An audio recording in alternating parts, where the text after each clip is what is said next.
The story of Puss in Boots. Once upon a time there lived a miller who had 3 sons. When the old miller died, he left behind only 3 possessions to divide among his children: the family mill, his faithful donkey, and a cat.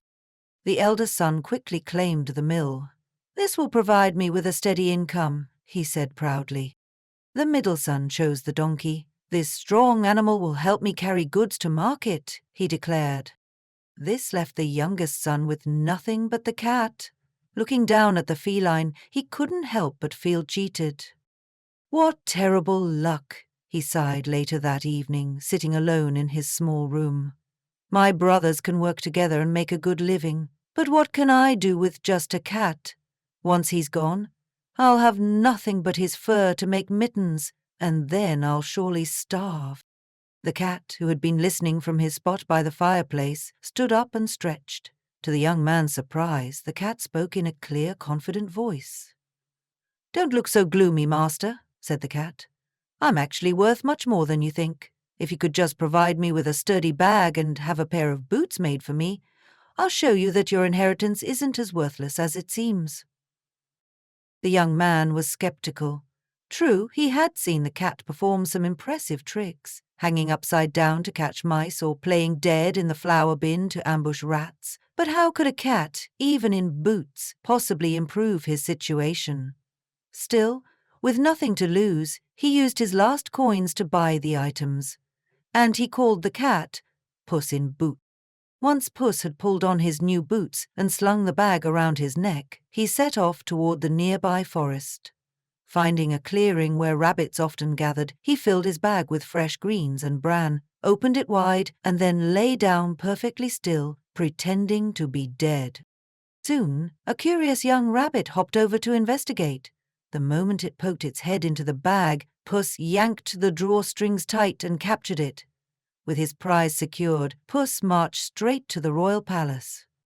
"I request an audience with His Majesty," Puss announced to the guards, standing tall in his fine boots. "I bring a gift from my master, the noble Marquis of Carabas." The guards, amused by the sight of a talking cat in boots, led him to the king. Puss bowed low, presenting the rabbit with a flourish. "Your Majesty, my master, the Marquis of Carabas, sends this humble gift as a token of his respect," Puss said smoothly. The king, delighted by both the unusual messenger and the gift, smiled broadly. "Please thank your master. This is a fine rabbit indeed." Over the next several months, Puss continued bringing gifts to the palace: plump partridges, fat pheasants, and other game. Each time, the king's appreciation for the mysterious Marquis of Carabas grew. One sunny morning, Puss learned that the king and his daughter would be taking a carriage ride along the river. The princess was known throughout the kingdom for her beauty and kindness. This was the opportunity Puss had been waiting for. "Master," said Puss, returning home with excitement in his eyes, "today your fortune will change forever. I need you to bathe in the river, at exactly the spot I show you. Trust me, and leave the rest to me." Though confused, the young man agreed. As he waded into the cool water, the royal carriage came into view around the bend. Immediately, Puss began shouting at the top of his lungs. "Help! Help! The Marquis of Carabas is drowning! Someone save my master!" The king, recognizing Puss, who had brought him so many gifts, ordered his guards to rescue the supposed Marquis. While they pulled the young man from the water, Puss sidled up to the royal carriage. "Oh, your Majesty, what terrible luck!" Puss lamented. "While my master was bathing, thieves stole his fine clothing. Despite his cries of 'Thief! Thief!' they made off with everything. In reality, the clever Puss had hidden the clothes under a large rock." "This is dreadful news," said the king, genuinely concerned. "Bring this noble marquis some of my own royal garments immediately."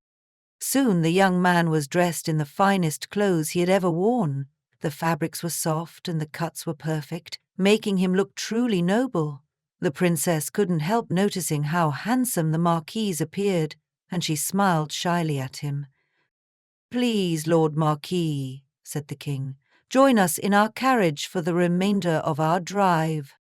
As they continued their journey, Puss ran ahead, stopping at a meadow where farmers were mowing hay.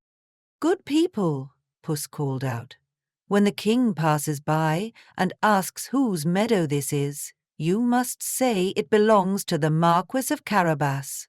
If you don't, you'll find yourselves in terrible trouble."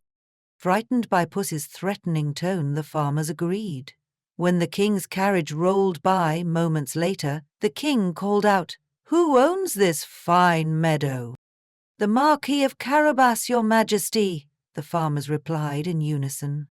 "You have impressive lands," the king said, nodding appreciatively to the young man. "Thank you, sire," replied the fake marquis, as surprised as anyone by this turn of events. "This meadow provides an excellent harvest every year." Puss continued running ahead, issuing the same instructions to everyone he met: reapers in wheat fields, farmers tending orchards, and shepherds watching their flocks. Each time the royal carriage passed, the king was increasingly impressed by the vast holdings of the Marquis of Carabas. Finally, Puss reached a magnificent castle. This estate, along with all the surrounding lands, belonged to a fearsome ogre known for his wealth and magical abilities. Puss took a deep breath and knocked on the castle door. When the ogre appeared, Puss bowed respectfully. "Good day, sir. I've heard amazing things about your magical powers and couldn't pass by without paying my respects." The ogre, though suspicious, was flattered. "What have you heard about me, cat?" "That you can transform yourself into any creature, large or small," Puss replied. "They say you can become an elephant or even a lion." "That's correct," the ogre boasted. "Watch this." In an instant, the ogre transformed into a roaring lion. Puss, genuinely terrified, leapt onto the roof, nearly slipping in his boots. After changing back, the ogre laughed at Puss's fear. "See? I told you so." Once safely back on the ground, Puss said, "Truly impressive, but I've also heard, and this I find harder to believe, that you can transform into something tiny, like a mouse. Surely that's impossible for someone as powerful as you." "Impossible? Nothing is impossible for me," declared the ogre. In a flash, he transformed into a small mouse and scurried across the floor. Without hesitation, Puss pounced and swallowed the ogre-turned-mouse in one gulp. Just then, the royal carriage arrived at the castle. Puss rushed to the entrance, standing proudly at the drawbridge. "Welcome, your majesty, to the castle of the Marquis of Carabas," announced Puss. The king was astounded. "This magnificent castle is yours too, Lord Marquis? I had no idea your estate was so vast." Inside, they discovered a feast laid out in the great hall, prepared by the ogre for guests who never dared arrive once they heard the king was present. Throughout the evening, the king watched how gracefully the Marquis conducted himself, and how tenderly the princess looked at him. After several glasses of wine, the king leaned over to the young man. "Lord Marquis," he said with a warm smile, "I would be honored if you would consider becoming my son-in-law." The young man, who had genuinely fallen for the kind-hearted princess during their time together, accepted with joy.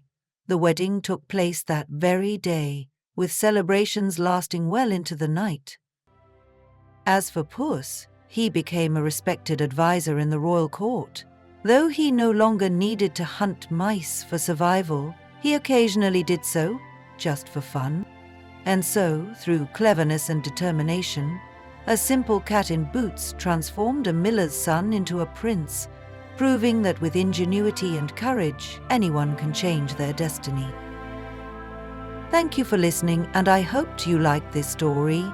If you enjoyed it, please take a moment to like this video and subscribe to my channel. I have plenty more fairy tales for you.